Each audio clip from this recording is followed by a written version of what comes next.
ज्यावेळेस एखाद्या कमी वजनाचा व्यक्ती आपत्तीमध्ये सापडलेला असेल किंवा जखमी झालेला असेल तर त्यासाठी वापरण्यात येणारी ही आहे क्रेडल मेथड. त्याच्यामध्ये पाठीमागे 2 हात आणि पुढे 2 हातानं आपण अशा पद्धतीने त्या व्यक्तीला उचलू शकतो.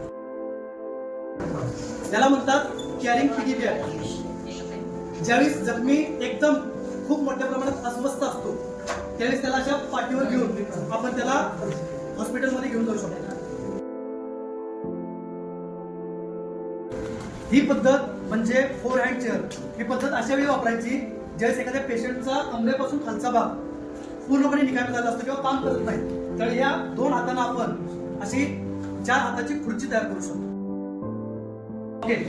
ज्यावेळेस एखाद्या व्यक्तीचा पाय मोडलेला असेल किंवा इंजुरी झालेला असेल त्यावेळी त्या एका पायावर जास्त लोड येऊ नये म्हणून जी पद्धत अवलंबली जातात ती म्हणजे ह्युमन क्रच मेथड. यामध्ये एका व्यक्तीनं त्याच्या खांद्यावर हात ठेवायचा आणि जो पाय आहे तो त्याच्या पायावर ठेवण्याचा प्रयत्न करायचा म्हणजे एका पायावर जास्त लोड येणार नाही म्हणजे त्याला आपण हॉस्पिटलमध्ये सुरक्षित नेऊ शकतो. पुढची मेथड आहे पुलिंग ऑर लिफ्टिंग मेथड.